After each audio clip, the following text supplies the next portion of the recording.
রাস্তায় একটি মেয়ে বিয়ের সাজে দৌড়াচ্ছে। মেয়েটা দৌড়াতে দৌড়াতে হাঁপিয়ে যায়, আর রাস্তার মাঝখানে দাঁড়িয়ে মেয়েটা হাঁটুতে ভর করে জোরে জোরে নিঃশ্বাস নিচ্ছে। বাহ, ভালোই তো। আপনি ভালোই তো দৌড়াতে পারেন। ছোটবেলায় কি দৌড় প্রতিযোগিতায় ফার্স্ট হতেন নাকি? হঠাৎ অপরিচিত মানুষের কণ্ঠস্বর শুনে মেয়েটি পাশে ফিরে তাকায়, আর পা থেকে মাথা পর্যন্ত তাকিয়ে বলে, আপনি আবার কে? আর আপনি আমাকে ফলো কেন করছেন?" ওই যে, আপনিও যে কারণে পালাচ্ছেন আর আমিও সেই কারণেই পালাচ্ছি। মানে আপনি কি বলতে চাচ্ছেন? মেয়েটার কথা শুনে ছেলেটা মেয়েটার দিকে ভালোভাবে তাকিয়ে তারপরে বলে, আপনাকে দেখে তো মনে হচ্ছে বিয়ের আসর থেকে পালিয়েছেন, তাই বললাম আর কি। আপনিও যে কারণে পালাচ্ছেন আমিও সেই কারণেই পালাচ্ছি। মেয়েটা ছেলেটার দিকে ভালোভাবে তাকিয়ে দেখতে পায় ছেলেটাও বরবেশে ওর সামনে দাঁড়িয়ে আছে। মেয়েটা সেটা দেখে কিছু বলতেই যাবে, তার আগেই ছেলেটা মেয়েটার হাত ধরে দৌড়াতে শুরু করে। সেটা দেখে মেয়েটা অবাক হয়ে যায়, আর ছেলেটার দিকে তাকিয়ে বলে, কি কি করছেন কি আপনি? আমার হাত ধরে টানছেন কেন? আর আমাকে কোথায় নিয়ে যাচ্ছেন? এত কিছু বলার সময় নেই এখন। পিছনে তাকিয়ে দেখেন, আপনার আর আমার বাড়ির লোক চলে এসেছে। যদি ধরা পড়তে না চান তাহলে আমার সাথে পালাতে শুরু করেন। ছেলেটার কথা শুনে মেয়েটা পিছনে ফিরে তাকায়, আর সত্যি সত্যি দেখতে পায় তাদের বাড়ির লোক তাদের পিছনে দৌড়াচ্ছে। মেয়েটা আর কিছু না ভেবে ছেলেটার হাত ধরেই দৌড়াতে শুরু করে। এই ট্যাক্সি যাবে? জি ম্যাডাম, যাব। কোথায় যাবেন বলুন? কোথায় যাব সেটা এখনো জানি না, তবে আপনি গাড়ি চালাতে শুরু করেন। এই কথা বলেই মেয়েটা গাড়িতে উঠে বসতে যাবে, তখনই একটা ছেলে এসে গাড়িতে ওঠার জন্য পা বাড়ায়। সেটা দেখে মেয়েটা ছেলেটার পাঞ্জাবির কলার টেনে ধরে আর বলে, এই মিয়া, আপনি আবার কোথা থেকে আসলেন? এই ট্যাক্সিটা আমি ডেকেছি। ছেলেটা মেয়েটার দিকে ঘুরে তাকায় আর বলে, দেখেন, কে আগে ডেকেছে আর কে পরে ডেকেছে সেটা দেখার সময় নেই আমার। তবে এখন এই ট্যাক্সিটা আমার খুব দরকার। আমিও এত কিছু শুনতে চাই না মিস্টার, এটা আমি ডেকেছি, সো এই ট্যাক্সিতে আমি যাব, আপনি অন্য একটা ডেকে নিন। দেখেন, আমার হাতে এত সময় নেই, আপনি অন্য একটা ডেকে নেন। এই কথা বলেই ছেলেটা ট্যাক্সিতে উঠে বসে। সেটা দেখে মেয়েটাও কিছু বলতে যাবে, তখনই পিছন থেকে চিৎকার চেঁচামেচি শোনা যায়। মেয়েটাও আর কিছু না ভেবে গাড়িতে উঠে বসে, আর ড্রাইভারকে উদ্দেশ্য করে বলে, মামা একটু তাড়াতাড়ি চালান। আচ্ছা ম্যাম, কিন্তু আগে কোথায় যাব সেটা তো বলবেন। ধুর মিয়া, আপনি তো বেশি কথা বলেন। আপনাকে চালাতে বলেছি, আপনি চালাতে শুরু করেন, সময় হলে আমি নামিয়ে দিতে বলবো। ড্রাইভার আর কিছু না বলে গাড়ি ড্রাইভ করতে শুরু করে। মেয়েটার এমন কাণ্ড দেখে ছেলেটা হাঁ করে তাকিয়ে আছে, আর মনে মনে বলছে, কি ডেঞ্জারাস মেয়ে রে বাবা। অন্যদিকে ছেলেটা আর মেয়েটা একটা জায়গায় কিছুক্ষণ লুকিয়ে থাকে। যখন দেখলো ওদের পিছনে আর কেউ আসে না, তখন ওরা বের হয়। সন্ধ্যা হয়ে গেছে, তাই ওরা দুজন একটা ল্যাম্পপোস্টের নিচে এসে বসে। ওরা দুজনেই দৌড়াতে দৌড়াতে ক্লান্ত হয়ে পড়েছে। ছেলেটা মেয়েটার দিকে তাকায় আর বলে, শুনুন, আমি চলে যাচ্ছি, আপনিও চলে যান। সন্ধ্যা হয়ে গেছে, আপনার জন্য বাহিরে সেফ না, তাই আপনি যেখানে যাবেন সেখানে চলে যান, আমিও যাচ্ছি। এই কথা বলে ছেলেটা বসা থেকে উঠে দাঁড়ায়। ছেলেটা দু পা এগিয়ে যায়, কিন্তু হঠাৎ কি যেন ভেবে আবারও দাঁড়িয়ে যায়, আর পিছনে ফিরে তাকিয়ে বলে, কি হলো, আপনি এখনো বসে আছেন যে? মেয়েটা চুপ, মাথা নিচু করে বসে আছে। ছেলেটার কথার কোনো উত্তর দিচ্ছে না। সেটা দেখে ছেলেটা আবারও বলে, এই যে মিস, আপনার নামটা জানো কি? ওহ সরি, এখনো তো আপনার নামটাই জানা হলো না। কিম থায়ং, সবাই আমাকে তে বলেই ডাকে। ও, খুব সুন্দর নাম তো। আর আমার নাম হচ্ছে জিয়ন জংকুক, সবাই আমাকে ভালোবেসে জংকুক বলেই ডাকে। তা আপনি এখন কোথায় যাবেন? তে আবারও চুপ। জঙ্কুক বুঝতে পারছে না তে কেন ওর কথার উত্তর দিচ্ছে না। ভয় নেই, আমি আপনার কোনো ক্ষতি করব না। আপনি বলতে পারেন, আসলে আপনি একটা মেয়ে মানুষ, তাই একা রেখে যেতে পারছি না, তাই আজ করলাম আর কি। আচ্ছা, আপনি এখন কোথায় যাবেন? কোথায় যাব মানে? আমি আমার বাড়িতেই যাব। আর আপনি? আমি কোথায় যাব বুঝতে পারছি না। এখন তো বাড়িতেও যেতে পারবো না। আর কেন যেতে পারবো না সেটা তো আপনি আমাকে দেখেই বুঝতে পেরেছেন। হ্যাঁ, সেটা তো জানি, কিন্তু আপনার কোনো ফ্রেন্ড নেই? থাকলে তার বাসায় তো যেতে পারেন। না, আমার কোনো তেমন ফ্রেন্ড নেই, তবে একটা অনলাইন ফ্রেন্ড আছে, তার বাসা সিলেটে। আর আমি আমার ফোনটাও নিয়ে আসতে পারিনি। ওর সাথে এখন আমি কিভাবে যোগাযোগ করব? তের কথা শুনে জঙ্কুকের এখন রাগ হচ্ছে। এই মেয়ে পাগল নাকি? যাওয়ার কোনো জায়গা নেই, অথচ বাড়ি থেকে পালিয়ে এসেছে। মেয়েটার সাহস কত বড়! জঙ্কুক নিজের রাগ কন্ট্রোল করতে না পেরে বলেই ফেললো, যার যাওয়ার কোনো জায়গা নাই সে বাড়ির থেকে বের হয় কিভাবে? আপনার কি কোনো কমন সেন্স নেই? আপনি জানেন না মেয়েরা কোথাও নিরাপদ না? কোন সাহসে আপনি একা একা বাড়ির থেকে বের হয়েছেন? আসলে আমি বিয়েটা করতে চাই না, তাই বিয়েটা আটকানোর অনেক চেষ্টা করেছি, কিন্তু পারিনি। তাই কোনো উপায় না পেয়ে কোনো উপায় না পেয়ে হুটহাট বাড়ি থেকে বের হয়ে যাবেন, তাই তো? জঙ্কুক পড়েছে মহাবিপদে। মেয়েটাকে রেখে যেতেও পারছে না। একটা মেয়েকে রাস্তায় রেখে কিভাবে যায়? আবার মেয়েটা অনেক সুন্দরী, যে কোনো ছেলে, মাতাল, বুড়া, যে কেউ দেখলে ছাড়বে না। জঙ্কুক অনেক চিন্তা ভাবনা করে বলে, আসুন আমার সাথে। তে এতক্ষণ মাথা নিচু করেই কথা বলছিল। জঙ্কুকের এমন কথা শুনে মাথা তুলে জঙ্কুকের দিকে তাকায় আর অবাক দৃষ্টিতে তাকিয়েই বলে, কোথায় যাব? ভয় নেই, আমি আপনাকে মেরে ফেলবো না, তবে এই কুকুরদের হাত থেকে বাঁচানোর জন্যই নিয়ে যাচ্ছি। তাই কোনো কথা না বলে আমার সাথে চলুন। সত্যি সত্যি তে আর কোনো কথা বলে না, জঙ্কুকের পিছু পিছু হাঁটতে থাকে। কারণ যতটুকু সময় একসাথে ছিল ততটুকু সময়ের ভিতরে তে বুঝতে পেরেছে এই জঙ্কুক নামের ছেলেটা খারাপ না, তাকে বিশ্বাস করাই যায়। তাই বিশ্বাসের উপরে ভিত্তি করে তে এখন জঙ্কুকের সাথেই যাচ্ছে। অন্যদিকে দুজন একটা কফি শপে বসে আছে। মেয়েটা কপাল কুঁচকে ছেলেটার দিকে তাকিয়ে আছে। ছেলেটা মাথা নিচু করে বসে আছে। মেয়েটা লাল শাড়ি পরা, গা ভর্তি গহনা, দেখে বোঝাই যাচ্ছে এই মেয়েটাও বিয়ের আসর থেকে পালিয়েছে। ছেলেটাও সেম বর বেশে বসে আছে। মেয়েটা ছেলেটার দিকে তাকিয়ে রাগী কণ্ঠে বলে, বুঝলাম আপনি বিয়ে করবেন না দেখে বাড়ির থেকে পালিয়েছেন, কিন্তু সাথে টাকা পয়সা নিয়ে পালাবেন না। এখন আমি যে আপনার গাড়ি ভাড়াটা দিয়ে দিলাম সেটা এখন কে দিবে? আমি তো বললাম আপনি আপনার নাম্বারটা আমাকে দিয়ে দিন, আমি বাড়িতে গিয়ে আপনার টাকাটা পাঠিয়ে দিব। আর এখন যে কফি খাচ্ছেন সে টাকাটা কে দিবে? আপনি এখন বিলটা দিয়ে দেন, যখন ওই টাকা আমি পাঠিয়ে দিব তখন এই কফি খাওয়ার টাকাটাও আমি দিয়ে দিব আপনাকে। আমি তো আপনাকে চিনি না, তাহলে বিশ্বাস করব কিভাবে যে আপনি আমার টাকাটা ফেরত দিবেন? ছেলেটা মেয়েটার দিকে তাকায় আর মনে মনে বলে, মেয়ে তো নয় যেন ধানি লঙ্কা, এত করে বলছি যে টাকাটা আমি দিয়ে দিব তাও বিশ্বাস করছে না। কার পাল্লায় পড়লাম রে বাবা? কি হলো, কথা বলছেন না কেন? বললাম তো আমি দিয়ে দিব, আমার কথা কেন বিশ্বাস করছেন না? আচ্ছা আমি কি করলে আপনি বিশ্বাস করবেন যে আমি আপনার টাকাটা ফেরত দিব? ছেলেটার কথা শুনে মেয়েটা কিছুক্ষণ ভাবে কি করা যায়। কিছুক্ষণ চুপ করে থেকে এরপরে বলে, আচ্ছা আপনার নামটা যেন কি? আমার নাম মিন ইয়ঙ্গি সুগা, আপনি আমাকে সুগা বলেই ডাকতে পারেন। আচ্ছা যাই হোক, আমি আপনাকে হেল্প করেছি, সেই বিনিময়ে আপনিও আমাকে হেল্প করবেন, তাহলেই হবে। মেয়েটার কথা শুনে সুগা বুড়ুকুসকে ফেলে আর বুড়ুকুসকেই মেয়েটার দিকে তাকিয়ে বলে, হেল্প? কি হেল্প করব আপনাকে মিস? জিমিন, পার্ক জিমিন আমার নাম। আর আপনি আমাকে হেল্প করবেন মানে আপনার বাসায় আমাকে কিছুদিন থাকতে দিতে হবে।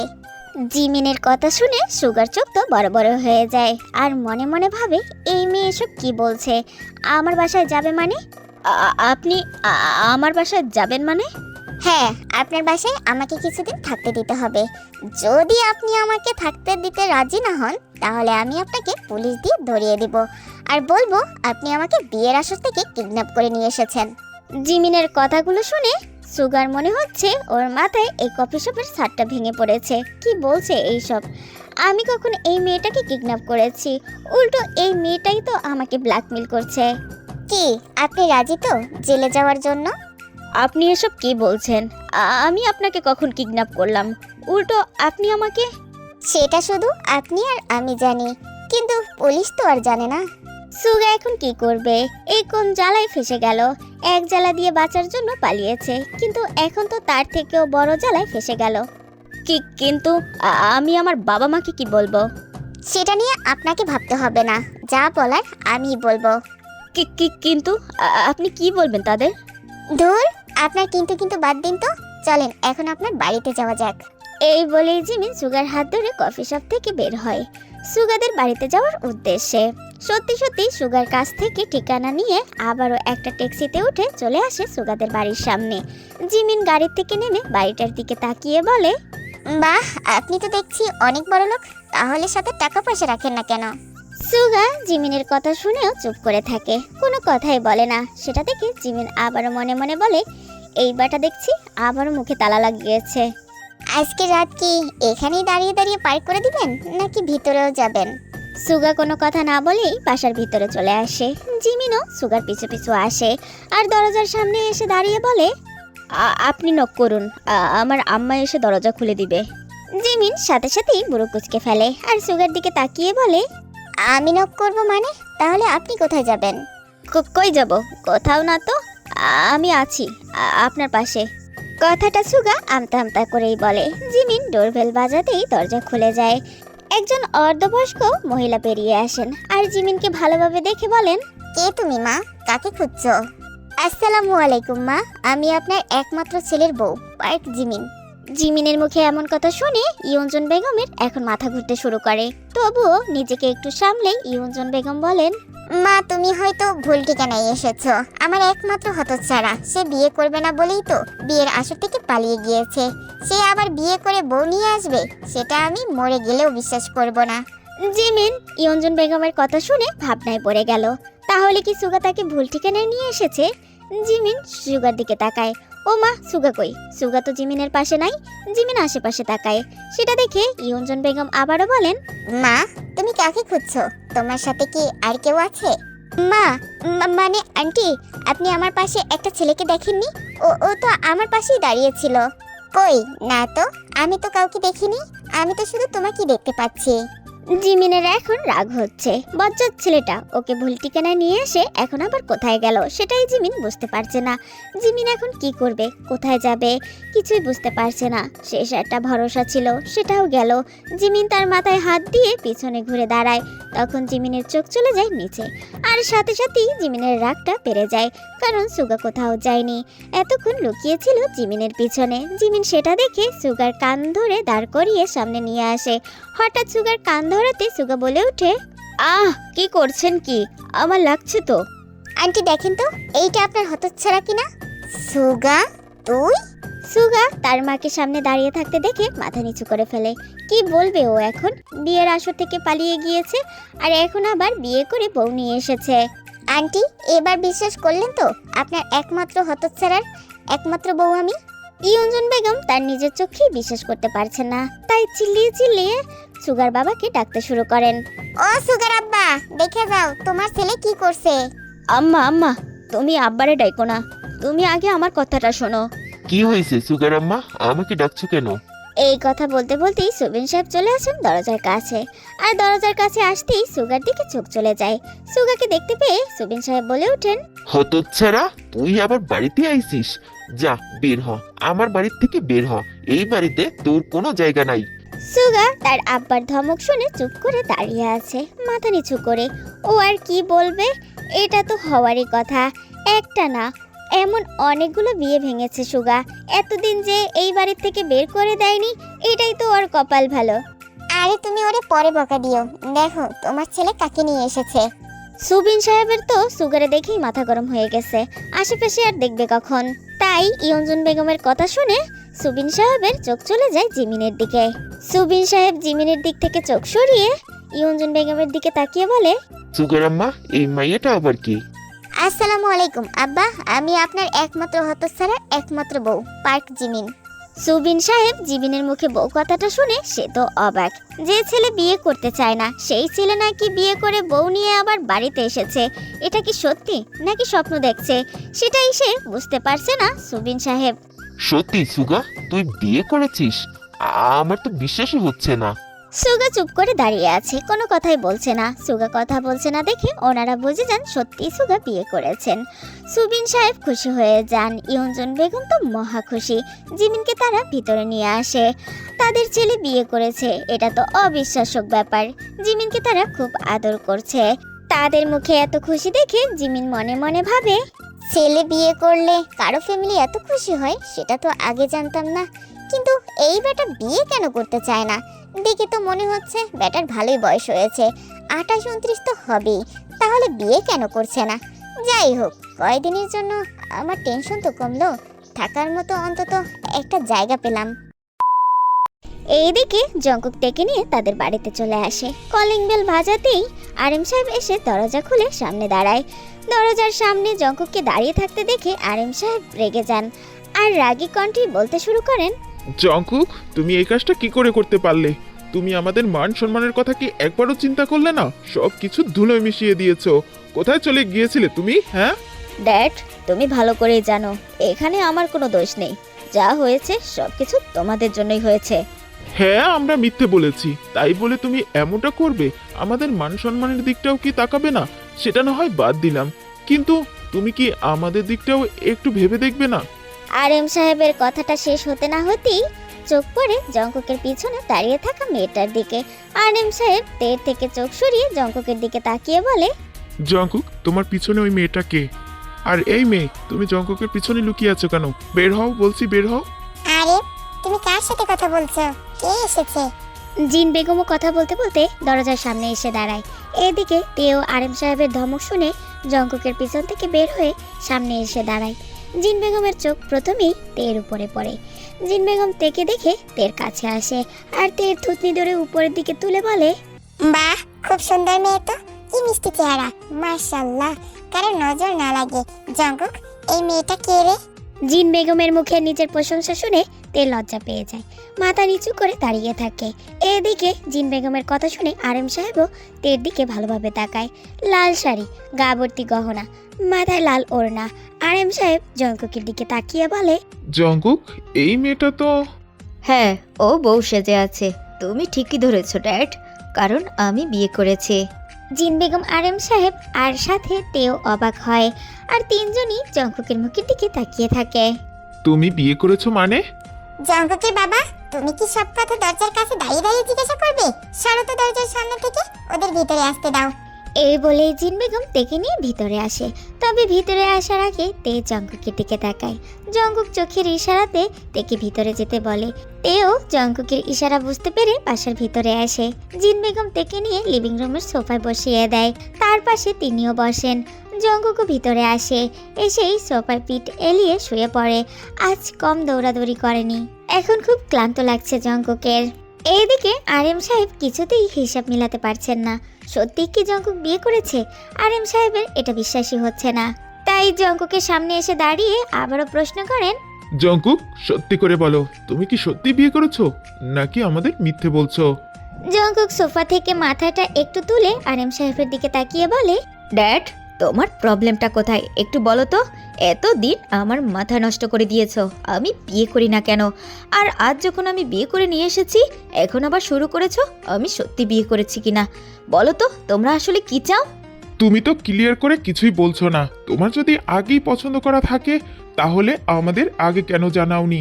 বিয়ের দিন পালিয়ে যাওয়ার মানে কি? আবার হুট করে একটা মেয়েকে বিয়ে করে নিয়ে এসে বলছো তুমি বিয়ে করেছো। এসবের মানে কি? কোন বাবা মা এসব মেনে নিবে বলো? জঙ্কুক আরএম সাহেবের কথা শুনে তের দিকে তাকায়। কিছু একটা ভেবে আবারও আরএম সাহেবের দিকে তাকিয়ে বলে ওঠে, আসলে ড্যাড, এর সাথে আমার একটু কথা কাটাকাটি হয়, তাই রাগ করে অনেকদিন ওর সাথে কথা হয় না। কিন্তু আজ একটা মেসেজ আসে তের নাকি বিয়ে, তাও আবার একটা পুরো লোকের সাথে। তের বিয়ে, কথাটা মানতে পারিনি, তাই আমি তোমাদের কিছু না জানিয়ে চলে যাই। তে তো অবাক। জঙ্কুক এত সুন্দর করে মিথ্যে গল্প সাজিয়ে বলেছে, মনে হচ্ছে সত্যি সত্যি এমনটাই হয়েছে। কি বলিস জঙ্কুক? এত সুন্দর মেয়েটাকে নাকি বিয়ে দিচ্ছিল একটা বুড়ো লোকের সাথে? বলি হারে, তোমার বাবা মায়ের চয়েস এত খারাপ কেন তে? এত সুন্দর মেয়েকে কিনা একটা বুড়ো লোকের সাথে বিয়ে দিচ্ছিল? জিন বেগমের কথাটা শুনে তের মুখটা মলিন হয়ে যায়, সাথে সাথে মাথা নিচু করে ফেলে আর আস্তে আস্তে করে বলে, আমার বাবা মা বেঁচে নেই।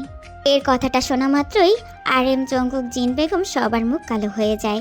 তারা তো জানতো না যে তের বাবা মা বেঁচে নেই, তাহলে কখনোই এমন কথা বলতো না।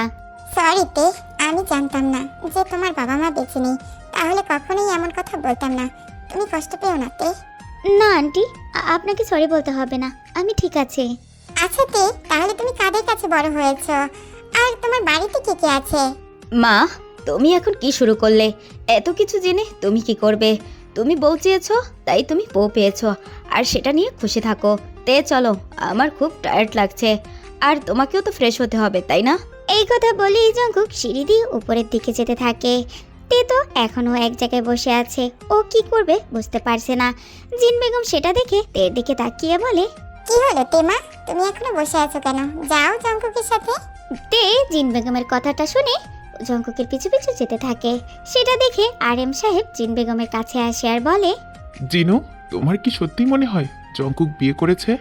আমি জানি না আরিম জঙ্কুক সত্যি সত্যি বিয়ে করেছে কিনা, তবে এই মেয়ের জন্য যদি আমার ছেলেটা আমার কাছে থাকে তাহলে আমার কোনো আপত্তি নেই আরিম। এদিকে জঙ্কুক রুমে এসে হাতের ঘড়ি খুলে রেখে কাবার থেকে ট্রাউজার আর গেঞ্জি বের করে নিয়ে ওয়াশরুমের দিকে যাচ্ছিল। তখনই জঙ্কুকের চোখ চলে যায় দরজার বাইরে তের দিকে। তে দরজার বাইরে দাঁড়িয়ে আছে কিন্তু রুমের ভিতরে আসছে না। সেটা দেখে জঙ্কুক বলে ওঠে, তে আপনি ওখানে দাঁড়িয়ে আছেন কেন? রুমের ভেতরে আসেন। ওখানে দাঁড়িয়ে থাকলে মা সন্দেহ করবে আর বুঝে যাবে আমাদের বিয়ে হয়নি, আমরা ধরা পড়ে যাব। জঙ্কুকের কথা শুনে তে আস্তে আস্তে রুমের ভিতরে আসে। তে রুমের ভিতরে এসেই চারপাশে তাকিয়ে দেখে, না, রুমটা খুব সুন্দর গোছানো। এখন প্রশ্ন হলো, এই এক রুমেই কি দুজনকেই থাকতে হবে? তের মাথায় শুধু একটা প্রশ্নই ঘুরছে। তে আর তার মনের প্রশ্ন মনের মধ্যে চেপে রাখতে পারল না, করিয়ে ফেলল। আমরা কি দুজনে একই রুমে থাকবো? জঙ্কুক প্রশ্নটা শুনে দরজার দিকে তাকায়। দরজা খোলা, তাই জঙ্কুক তের কথার কোনো উত্তর না দিয়ে দরজা লক করার জন্য যায়। তে তো জঙ্কুকের দিকে তাকিয়ে আছে। জঙ্কুককে দরজা আটকাতে দেখে তে একটু ভয় পেয়ে যায় আর বলে ওঠে, কি হলো, আপনি দরজা আটকালেন কেন? জঙ্কুক হেঁটে তের সামনে এসে দাঁড়ায় আর বলে, দরজা আটকেছি কারণ দেয়ালেরও কান আছে তাই। আর হ্যাঁ, আমাদের একই রুমেই থাকতে হবে। কিন্তু আপনার আর আমার তো সত্যি সত্যি বিয়ে হয়নি, তাহলে আমরা কেন এক রুমে থাকবো? সেটা আপনি আর আমি জানি যে আমরা বিয়ে করিনি, কিন্তু বাবা মা তো আর জানে না, তাই আমাদের একই রুমেই থাকতে হবে। কথাটা শেষ করেই জঙ্কুক আবারও ওয়াশরুমের দিকে যেতে নিচ্ছিল। তখনই পিছন থেকে তে আবারও বলে ওঠে, আপনি কেন ওনাদের মিথ্যে কথা বলতে গেলেন? সত্যিটা বললেই তো পারতেন।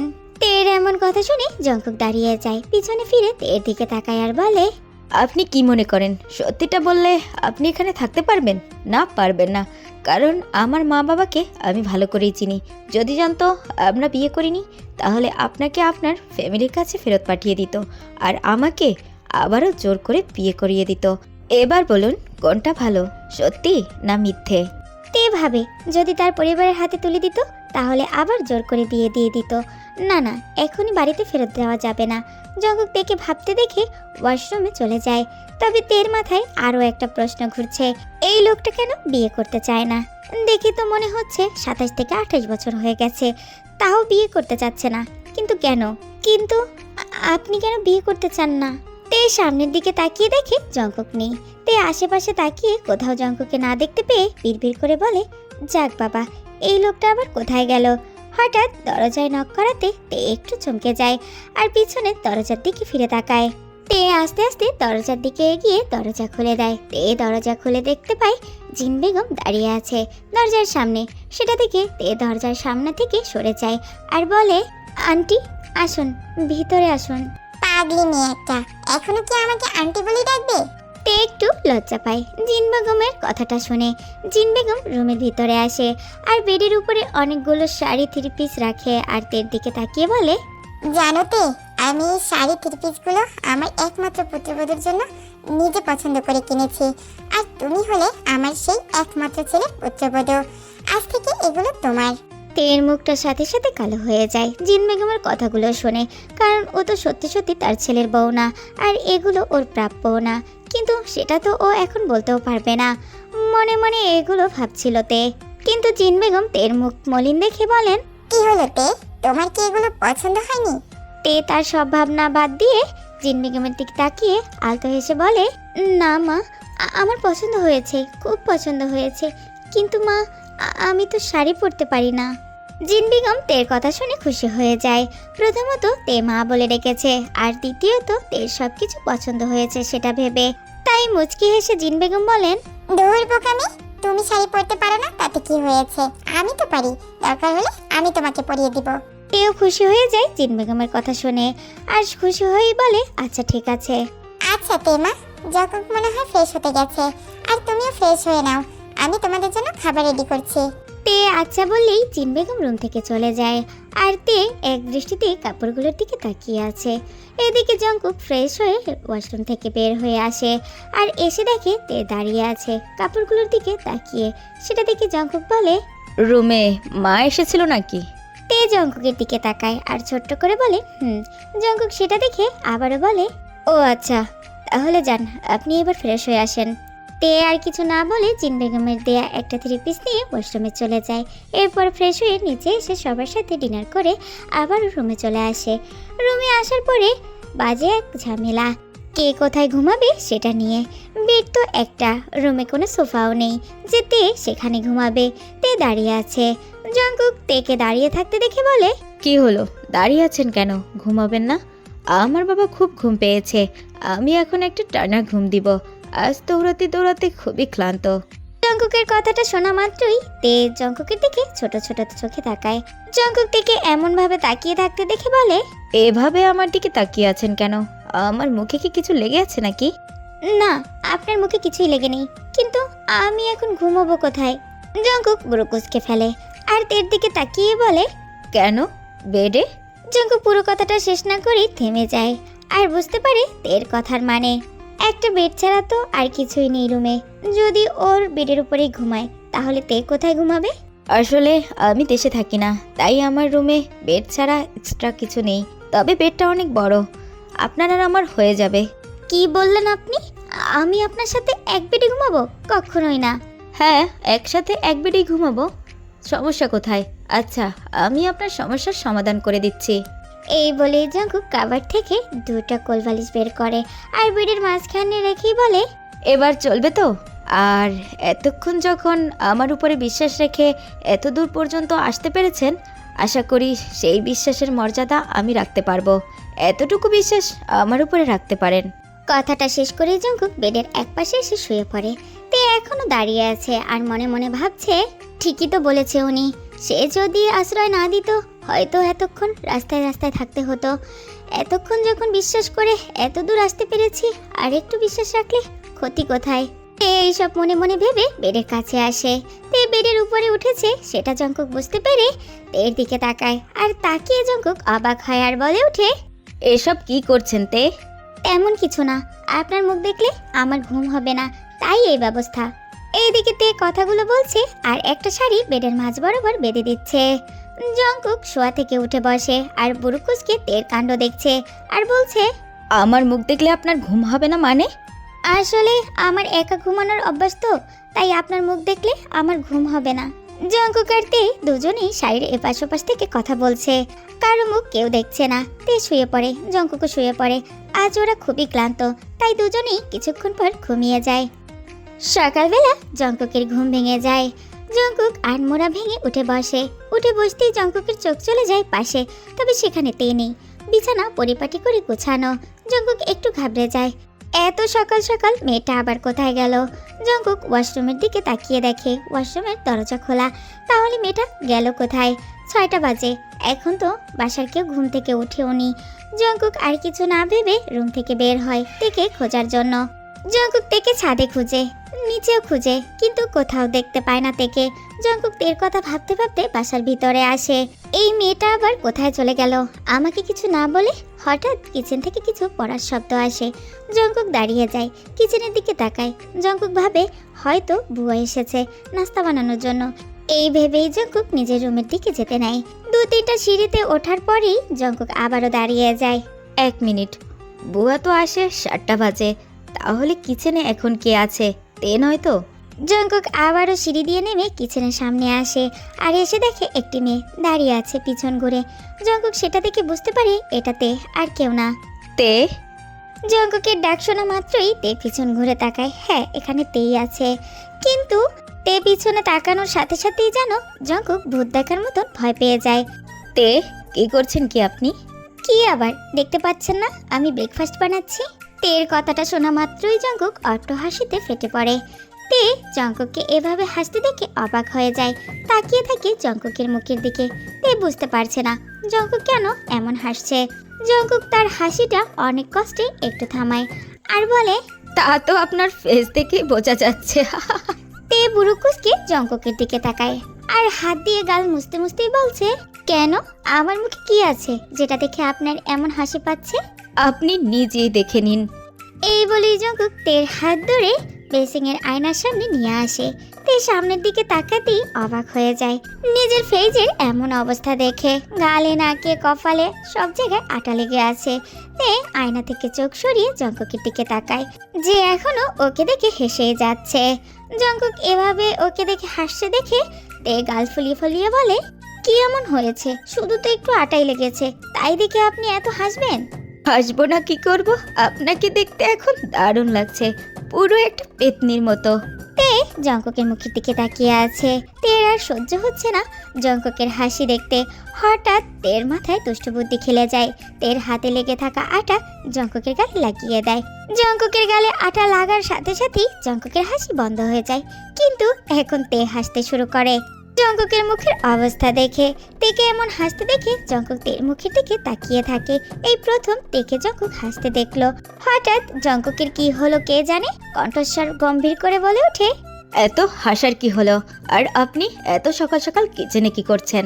তের হাসি অটোমেটিকলি অফ হয়ে যায়। জঙ্কুকের এমন পরিবর্তন দেখে তে চুপচাপ দাঁড়িয়ে থাকে জঙ্কুকের মুখের দিকে তাকিয়ে। জঙ্কুক তেকে চুপ হয়ে যেতে দেখে আর কিছু বলে না, কিচেন থেকে বের হয়ে যায়। আর এইদিকে জঙ্কুকের চলে যাওয়ার দিকে তাকিয়ে তে মনে মনে ভাবে, আজব মানুষ তো, এতক্ষণ আমাকে দেখে এত হাসলো, আর এখন যখন আমি তাকে দেখে হাসলাম তখনই তার রাগ হয়ে গেল। তেও আর কিছু না বলে আবারও রুটি বানানোর চেষ্টা করছে, কিন্তু পারছে না, কারণ আটার মধ্যে এতটাই পানি দিয়েছে যে আটা শক্তই হচ্ছে না। আমি তো দেখেছি এমন ভাবেই সবাই রুটি বানায়, কিন্তু আমার কেন হচ্ছে না? আপনি এটা কি করেছেন? কেন রুটি বানাচ্ছি? এই বলতে বলতেই তে পাশে ফিরে তাকায় আর দেখতে পায় ওর পাশে জঙ্কুক দাঁড়িয়ে আছে। তে একটু অবাক হয়, জঙ্কুক তো চলে গিয়েছিল, আবার কখন আসলো? আপনি আপনি আবার কখন আসলেন? সেটা না হয় পরে বলছি, কিন্তু আপনি এগুলো কি করছেন সেটা আগে বলেন। জঙ্কুক কথাটা তের আটা মাখার দিকে তাকিয়ে বলে। তেও জঙ্কুকের চোখ অনুসরণ করে সেই দিকে তাকিয়ে বলে, ও এইটা দিয়ে তো আমি রুটি বানাচ্ছি। সিরিয়াসলি? কথাটা জঙ্কুক তের দিকে তাকিয়ে পুরো খুঁজকিয়ে বলে। আসলে জঙ্কুক থেকে বলতে আসছিল যে আপনার নাস্তা বানাতে হবে না, বউ এসে বানিয়ে দিবে, কিন্তু তের আটা মাখা দেখে জঙ্কুক তো সেই কথাটা ভুলিয়ে গিয়েছে। কেন হচ্ছে না? আমি তো দেখেছি সবাই এইভাবে রুটি বানায়, তাই আমিও বানাচ্ছি। তাই নাকি? তা আপনি আটা কতটুকু নিয়েছেন আর পানি কতটুকু নিয়েছেন শুনি? বেশি না, 2 কাপ আটা আর 2 কাপ পানি, এতে হবে না? এর কথা শুনে জঙ্কুক তাকিয়েছে তের মুখের দিকে। হাই কপাল, বলে কি এই মেয়ে? জঙ্কুকের মনে এখন প্রশ্ন জাগে, এই মেয়ে কি কখনো রান্না করেছে কিনা। আচ্ছা আচ্ছা, সত্যি একটা কথা বলেন তো, আপনি কি জীবনে একবারও রান্নাঘরে এসেছেন বা কখনো রান্না করেছেন?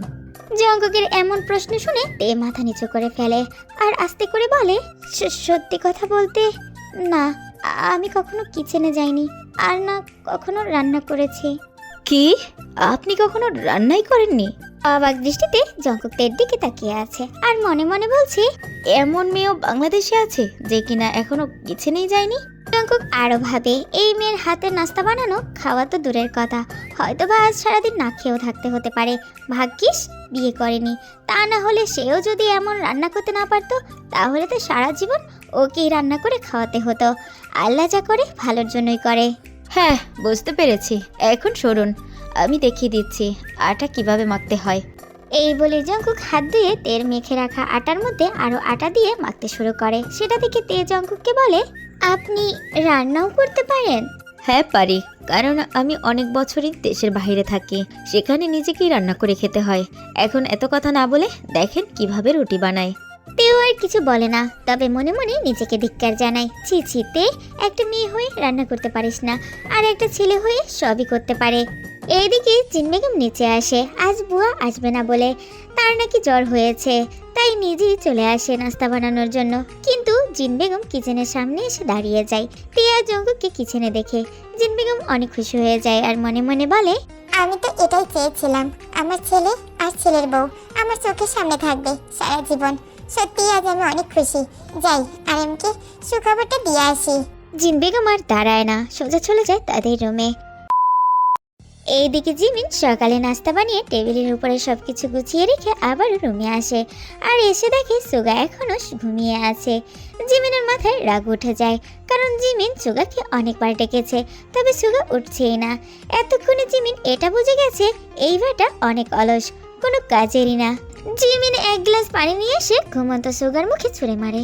সুগা ধরপড়িয়ে উঠে বসে আর বলতে শুরু করে, ও মা, আমার রুমে 7 ফুট হয়ে গেছে গা।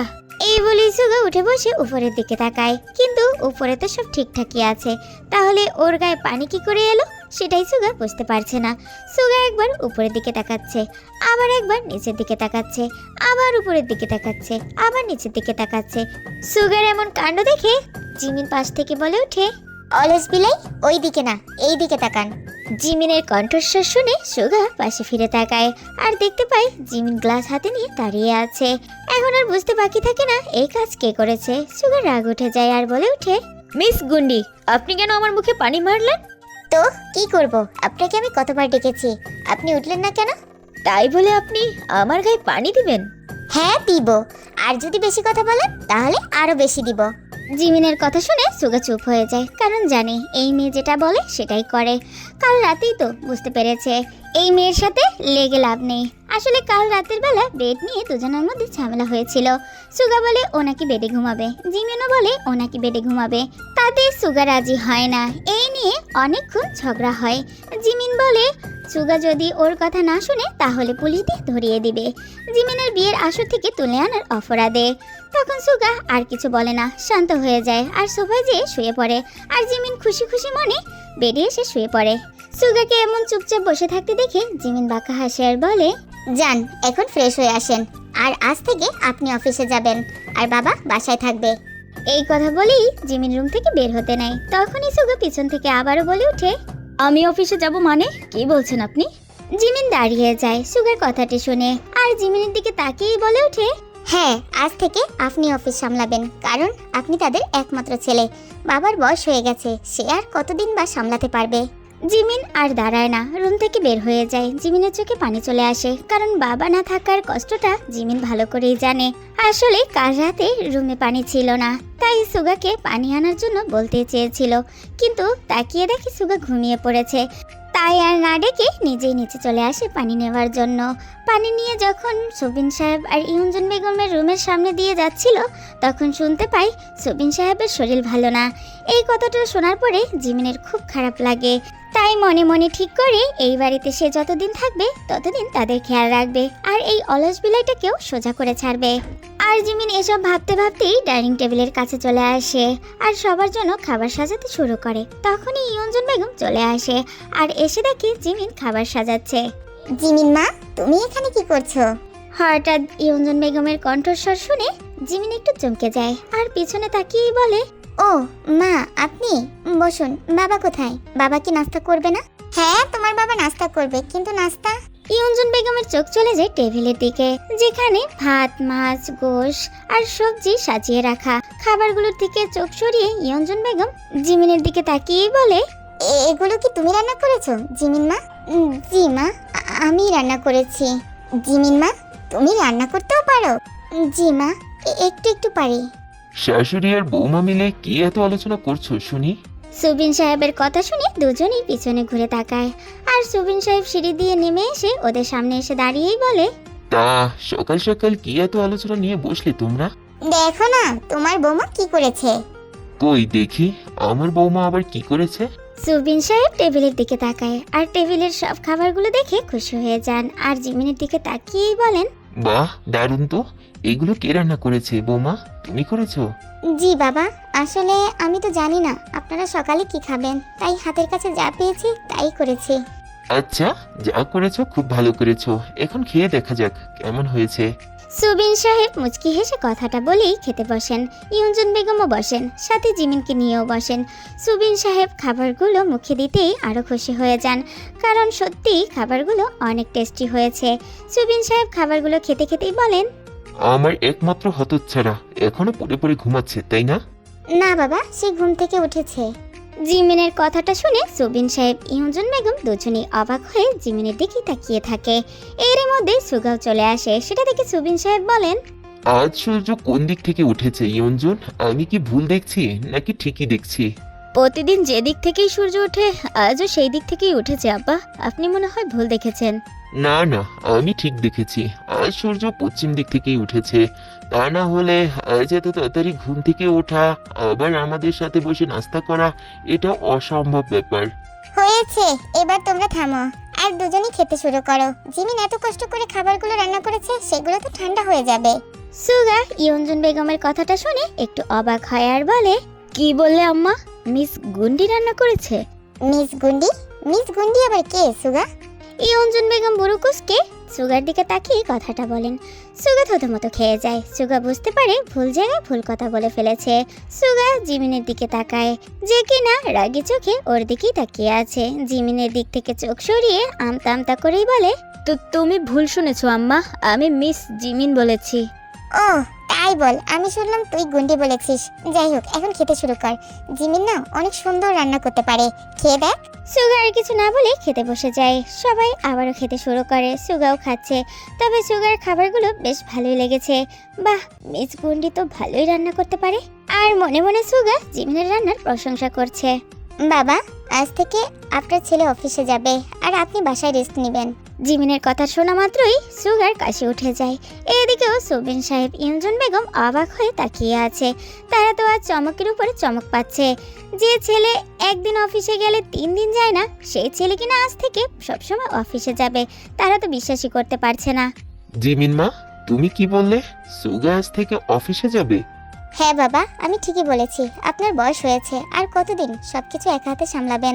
আমার মনে হয় এখন আপনার ছেলের উপরে সব দায়িত্ব বুঝিয়ে দেওয়া উচিত। না না, আমি এত তাড়াতাড়ি অফিসের দায়িত্ব বুঝে নিতে পারবো না। আমার সময় হলেই সুগা আর কিছু বলতে পারলো না। তার আগেই জিমিন সুগার পায়ের উপরে পা দিয়ে চেপে ধরে আর সুগার কানের কাছে ফিসফিস করেই বলে, আমি যেটা বলেছি সেটাই হবে, তা না হলে কিন্তু পুলিশের কথা মনে আছে তো? জিমিনের কথা শোনা মাত্রই সুগা চুপ হয়ে যায়। সুগা আর কিছুতে ভয় পায় না, তবে পুলিশের কথা শুনলেই কেন যেন সুগা চুপ হয়ে যায়। কি হলো সুগা, এমন চিৎকার করে উঠলি কেন? কি হয়েছে তোর? জিমিন সুগা দুজনই ইয়ঞ্জন বেগমের দিকে তাকায় আর জিমিন চোরপূর্বক একটু মুখে হাসি রেখে বলে ওঠে, তেমন কিছু না মা, হয়তো ওকে মশাই কামড় দিয়েছে। হ্যাঁ আম্মা, হাতির মতো একটা মশা আমাকে কামড় দিয়েছে। কি? আমি হাতি? জিমিন কথাটা একটু আস্তেই বলে, তাই সুগা ছাড়া আর কেউ শুনতে পায় না। সবাই মিলে নাস্তা শেষ করে। জিমিনের কথা মতোই আজ সুগাকে অফিসে যেতে হয়। এইদিকে তেজ অঙ্কুক রান্না শেষ করে রুমে আসে ফ্রেশ হওয়ার জন্য। তবে ওয়াশরুম নিয়ে হয় আরেক ঝামেলা। তে বলছে ও আগে ফ্রেশ হবে আর জঙ্কুক বলছে ও আগে ফ্রেশ হবে। আমি আগে যাব। না, আমি আগে যাব। বলছি না আমি আগে যাব, আপনি পরে যাবেন। জঙ্কুক একটু বাঁকা হাসে আর মুখে বাঁকা হাসি রেখেই বলে, দেখা যাক কে আগে যায়। জঙ্কুক কথাটা শেষ করতে না করতেই দৌড়ে ওয়াশরুমে চলে যায়। এইদিকে তে বোকা বনে চলে যায়। জঙ্কুক এইভাবে দৌড়ে ওয়াশরুমে চলে যাবে সেটা তো বুঝতেও পারেনি। জঙ্কুক ওয়াশরুমের ভিতরে এসে দরজা লাগিয়ে বাঁকা হেসে মনে মনে বলে, মিস্তে, এটা হলো আমার গালে আটা লাগিয়ে দেওয়ার শাস্তি। তাই জঙ্কুক মনে সুখে দাঁত ব্রাশ করতে শুরু করে। অনেক সময় নিয়ে গোসল করে। জঙ্কুকে দেখে মনে হচ্ছে ওর তো কোনো তাড়াই নেই। এইদিকে তে রুমের ভিতরে পায়চারি করছে। 10 মিনিট না, 20 মিনিট না, 40 মিনিট হয়ে গেছে। জঙ্কুক এখনো ওয়াশরুম থেকে বেরিয়ে হচ্ছে না। তের এখন খুব রাগ হচ্ছে আর মনে মনে বলছে, ইচ্ছে করেই এমনটা করছে। আমিও সুযোগ পাই তখন আমিও মজা বুঝিয়ে দিব। জঙ্কুক পাক্কা 1 ঘন্টা পর ওয়াশরুম থেকে বের হয় আর তের গাল ফুলানো দেখে মিটিমিটি হাসে। জঙ্কুকে ওয়াশরুম থেকে বের হতে দেখে তে গাল ফুলাতে ফুলাতে ওয়াশরুমে চলে যায়, জঙ্কুকের সাথে কোনো কথা না বলেই। কিছুক্ষণ পর তে ফ্রেশ হয়ে বের হয়, নিচে চলে আসে নাস্তা করার জন্য। আরএম সাহেব, জিন বেগম তারাও আসে। সবাই একসাথে নাস্তা করতে বসে। জিন বেগম রুটি আর সবজি মুখে নিয়েই আরএম সাহেবের দিকে তাকিয়ে বলে, আজকে নাস্তাটা একটু আলাদা স্বাদ লাগছে না আরে? জিনু, চিকেনটা আজকে দারুণ হয়েছে। সেটাই তো দেখছি আরে। আচ্ছা, আজ তো বুয়া আসে নাই, তাহলে কে নাস্তা বানিয়েছে? তে, তুমি নয় তো? তে মাত্রই রুটি ছিঁড়ে মুখে নিয়েছে। তবে জিন বেগমের কথা শুনে তার দিকে তাকিয়ে মনে মনে ভাবে, এই রে, আমি তো কিছুই বানাতে পারি না, যা করেছে সব তো উনিই করেছে, আমি এখন কি বলবো? হ্যাঁ মা, তে সকালে উঠে সবার জন্যই নাস্তা বানিয়েছে। জঙ্কুক খাবার কাছে আর কথাগুলো বলছে। সবাই জঙ্কুকের দিকে তাকায়, তেও তাকায়। তবে তবে জিন বেগম একটু মুচকি হাসে, কারণ সে তো সকালে দেখেছে তে রান্না করতে পারে না। জঙ্কুক সবই রান্না করেছে, তবে সে ওদের কাছে ধরা দিতে চায় না। সে যে সবটা জানে, তবে তার ছেলের খুশি থাকলেই সেও খুশি। এই লোকটা এসব কি বলছে? আমি তো কিছুই রান্না করতে পারি না। পরে যদি আমাকে রান্না করতে বলে তখন আমি কি রান্না করব? না না, আমি সত্যিটাই বলে দিব। তে সব মনে মনে ভেবে জঙ্কুকের থেকে চোখ সরিয়ে জিন বেগমের দিকে তাকিয়ে বলে, আসলে আমি মা। ড্যাড, আজ থেকে আমি তোমার সাথে অফিসে যাব। তে তার পুরো কথাটা আর শেষ করতে পারল না। এইদিকে জঙ্কুকের কথা শুনে জিন বেগম আর এম সাহেব দুজনেই অবাক হয়। তারা কি ভুল শুনলো নাকি ঠিক শুনলো? জঙ্কুক আজ নিজ থেকে অফিসে যেতে চাচ্ছে, তারা তো বিশ্বাসই করতে পারছেন না। জঙ্কুক, তুমি কি সত্যি বলছো তুমি অফিসে যাবে? হ্যাঁ ড্যাড, আমি তোমাদের একমাত্র ছেলে, আমাকেই তো সব বুঝে নিতে হবে, তাই না? আর এম সাহেব খুশি হয়ে যায়, কারণ এত বছরেও যে কাজটা তারা করতে পারেননি, আজ জঙ্কুক নিজের ইচ্ছেই সেই কাজটাই করতে চাচ্ছে। আচ্ছা ঠিক আছে জঙ্কুক, তুমি নাস্তা করে রেডি হয়ে নাও, আমরা একসাথেই বের হব। আমার খাওয়া শেষ, আমি রেডি হয়ে আসছি। কথাটা শেষ করে জঙ্কুক চলে যায় রুমে। এদিকে তে একই জায়গায় বসে আছে, সেটা দেখে জিন বেগম বলেন, তে তোমাকে অসংখ্য ধন্যবাদ। আর তুমি রুমে যাও, দেখো জঙ্কুকের কি লাগে, একটু গুছিয়ে দাও। জিন বেগমের মুখে এমন কথা শুনে তে বোকার মতো তাকিয়ে আছে জিন বেগমের দিকে। তেকে এমন তাকিয়ে থাকতে দেখে জিন বেগম আবারও বলেন, কি হলো তে, তুমি এখনো বসে আছো কেন? যাও। যাচ্ছি। তেও টেবিল ছেড়ে উঠে যায়, কিন্তু ও কিছুই বুঝতে পারলো না জিন বেগম ওকে কেন ধন্যবাদ দিল, আবার কেনই বা ওকে রুমে যেতে বলল। তবে জিন বেগমের কথা মতো তে রুমে আসে আর এসে দেখে জঙ্কুক গায়ের শার্ট চেঞ্জ করছে। তে দরজা লাগিয়ে রুমের ভিতরে এসে বলে, এটা কি হলো? আপনি আমাকে তখন বলতে দেননি কেন যে ওসব আমি রান্না করিনি? জঙ্কুক শার্টের বোতাম আটকাতে আটকাতেই তের দিকে ফিরে তাকায় আর তের পা থেকে মাথা পর্যন্ত তাকিয়ে বলে, তারা যদি জানতো এত বড় মেয়ে এখনো রান্নার রও জানে না, তাহলে আমার মান সম্মান কোথায় গিয়ে দাঁড়াতো। আর সব থেকে বড় কথা, আপনি এখন জিয়ন জঙ্কুকের বউ, আপনাকে সবকিছু জানতে হবে। জঙ্কুকের মুখে বউ কথাটা শুনে তে বুড়ো কুচকে বলে, সবকিছু জানতে হবে মানে? আমি আপনার সাজানো বউ, রিয়াল বউ না যে আমাকে সবকিছুই পারতে হবে। সেটা আপনি আর আমি জানি, তারা তো আর জানে না। সো যে কয়দিন এখানে থাকবেন সেই কয়দিন আপনাকে আমার নিয়ম মেনেই থাকতে হবে। তে পড়েছে মহাবিপদে, রান্না বাদে আর সবকিছু টুকটাকতে জানে। তবে জিন বেগম যদি দুপুরে রান্না করতে বলে তখন ও কি করবে? বাকি সবকিছু না হয় আমি পারবো, কিন্তু যদি মা দুপুরে আমাকে রান্না করতে বলে তখন আমি কি করব? কি বলবো আমি? আমি যতটুকু জানি মা নিজেই দুপুরে রান্না করে, তাই আপনার এটা নিয়ে টেনশন করতে হবে না। আর বাকি রইল সকালের নাস্তা, সেটা না হয় আমি আপনাকে হেল্প করব। তাহলে ঠিক আছে, যাক বাবা, আমি একটু নিশ্চিন্ত হলাম। আমি অফিসে যাচ্ছি। ও হ্যাঁ, আর একটা কথা, আপনার মুখ থেকে যেন মনের ভুলেও আমাদের বিয়ের ব্যাপারটা না বের হয়, মনে থাকবে? তের সাথে কথা বলতে বলতেই জঙ্কুক পুরোপুরি রেডি হয়ে যায় আর তের দিকে ফিরে আবারও বলে, কি হলো, মনে থাকবে তো? হ্যাঁ থাকবে। জঙ্কুক চলে যায় অফিসে আরিম সাহেবের সাথে। তে একা একা রুমে বসে কি করবে, তাই সেও চলে যায় জিন বেগমের কাছে। সন্ধ্যাবেলা সুগা অফিস থেকে বাড়িতে ফিরে, খুবই ক্লান্ত সে। সুগা আগে যে অফিসে যায়নি এমনটা না, গিয়েছে, তবে একা হাতে সবকিছু সামলাতে হয়নি। একদিন গেলে 3 দিন যায়নি, তাও আবার দুপুরে বাসায় চলে এসেছে। তবে আজ সারাটা দিন অফিসেই কাজ করেছে, তাই তার খুবই ক্লান্ত লাগছে। সুগা রুমে আসে, লাইট অফ। সুগা লাইট অন না করেই বেডের উপরে এসে শুয়ে পড়ে। সুগার রুমের কোথায় কি রাখা আছে সেটা তো সে ভালো করেই জানে, তাই লাইট না অন করেই এসে বিছানার উপরে শুয়ে পড়ে, কোনো কিছু না ভেবেই। কিন্তু শুয়ে পড়ার পরে সুগার মাথার নিচে নরম নরম কিছু একটা বাজে, তবে সেটা আর সুগা পাত্তা দেয় না। হঠাৎই চিৎকার করে ওঠে জিমিন, তার সাথে সাথে সুগাও চিৎকার করে ওঠে। এইদিকে সুগা আর জিমিনের চিৎকার শুনে ইয়ঞ্জন বেগম সুবিন সাহেব তারাও দৌড়ে আসেন। যেহেতু সুগার রুমের পাশের রুমই হচ্ছে তাদের রুম, তাই তারা চিৎকারটা ভালোভাবে শুনতে পান আর সাথে সাথেই সুগার রুমে চলে আসে। সুগার রুমে এসে দরজাটাও ভালোভাবে লাগায়নি, তাই তারা সরাসরি রুমে চলে আসে আর এসেই লাইট অন করে দেয়। ইয়ঞ্জন বেগম লাইটটা অন করে পিছনে ফিরে বলেন, কি হয়েছে জিমি, তুমি এমন চিৎকার করলে? ইয়ঞ্জন বেগম থেমে যায়, কারণ সামনে তাকিয়ে দেখে জিমিন বসে আছে আর সুগা জিমিনের কোলে শুয়ে আছে আর দুজন দুজনের দিকে তাকিয়ে আছে। সুগা, তুই কখন এলি আর এমন চিৎকার কেন করছিস? সুগার কি বলবে? সে তো তাকিয়ে আছে জিমিনের দিকে, আর জিমিন তাকিয়ে আছে সুগার দিকে। ইয়ঞ্জন বেগম ওদের এমন অবস্থায় দেখে চোখ সরিয়ে ফেলে আর সুবিন সাহেবকে বলেন, চলো এখান থেকে চলো। চলে যাব মানে? ওরা এমন চিৎকার করলো কেন সেটা জানবো না? ধুর, তোমাকে আর জানতে হবে না, চলো তো এখান থেকে। এই বলে ইয়ঞ্জন বেগম সুবিন সাহেবের হাত টেনে ধরে নিয়ে বের হয়ে যান আর দরজাটা ভালোভাবে লাগিয়ে দিয়ে যান। কি হলো? তুমি এভাবে আমাকে নিয়ে আসলে কেন? তুমি দেখতে পাচ্ছ না ওখানে ছেলে আর ছেলের বউ আছে? তো কি করতাম, ওখানে দাঁড়িয়ে থাকতাম? এবার সুবিন সাহেবও বুঝতে পারেন ইয়ঞ্জন বেগম কেন তাকে নিয়ে এসেছে। আর এইদিকে সুগার জিমিন একইভাবে শুয়ে আছে। আপনি আমার উপরে কি করছেন? আমি আমি এখানে কি করে এলাম? আমি কি করে বলবো? আপনি এখানে কি করে এলেন? আমিও জানি না, সত্যি বলছি। কি করে এখানে এলাম আমি জানি না। আপনি উঠুন আমার উপর থেকে। আচ্ছা, উঠছি আমি। এই বলেই সুগা জিমিনের কোল থেকে উঠে যায়। তবে সুগা এখন কোন দিকে যাবে বুঝতে পারছে না।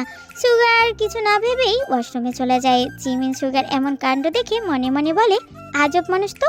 সুগা একবারে ফ্রেশ হয়ে ওয়াশরুম থেকে বের হয়। এরপরে সবাই মিলে ডিনার করে নেয়। জিমিন বিছানায় শুয়ে আছে, সুগা সোফায় শুয়ে আছে। একটু পর পর জিমিনের দিকে তাকাচ্ছে, আবার চোখ সরিয়ে নিচ্ছে। হয়তো সুগা জিমিনকে কিছু একটা বলতে চাচ্ছে, কিন্তু বলতে পারছে না। এইদিকে জিমিন বুড়ো কুচকে সুগার কাণ্ড দেখছে আর মনে মনে বলছে, আর একবার যদি এইদিকে তাকাই তাহলে ওই অলস বিলের খবর আছে। জিমিন কথাটা মনে মনে বলতে না বলতেই সত্যি সত্যি সুগা আবারও তাকায় জিমিনের দিকে। সেটা দেখে জিমিন সাথে সাথেই সুগার গায়ে বালিশ ছুঁড়ে মারে। সুগা ধরফরিয়ে উঠে বসে আর বলে, কি কি করছেন আপনি? বালিশ ছুঁড়ে কেন মারছেন? কেন মারছি আপনি জানেন না? আপনি বারবার কেন আমার দিকে তাকাচ্ছেন? সুগা মাথা নিচু করে ফেলে। সত্যিই তো, ও বারবার তাকিয়েছে, কিন্তু ও তো একটা কথা বলতে চায়, তবে জিমিনের ভাই বলতে পারছে না। সুগা একটু মনে সাহস নিয়েই বলে, আসলে আমি একটা কথা বলতে চাচ্ছি। জিমিন সুগার দিকে বুড়ো কুচকে তাকিয়ে বলে, কি কথা? তখনকার জন্য সরি। আসলে আমি তখন ভুলে গিয়েছিলাম আপনার কথা, তাই বিছানার উপরে শুয়ে পড়েছিলাম। এর জন্য সরি।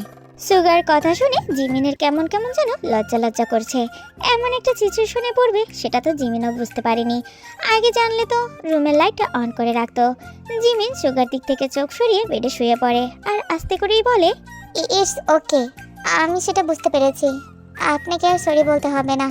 জিমিন শুয়ে পড়ে। সুগাও জিমিনের দিকে একবার তাকিয়ে শুয়ে পড়ে আর মনে মনে বলে, যতটা খারাপ ভেবেছিলাম ততটাও খারাপ না। এরপরে দুজনেই ঘুমিয়ে পড়ে।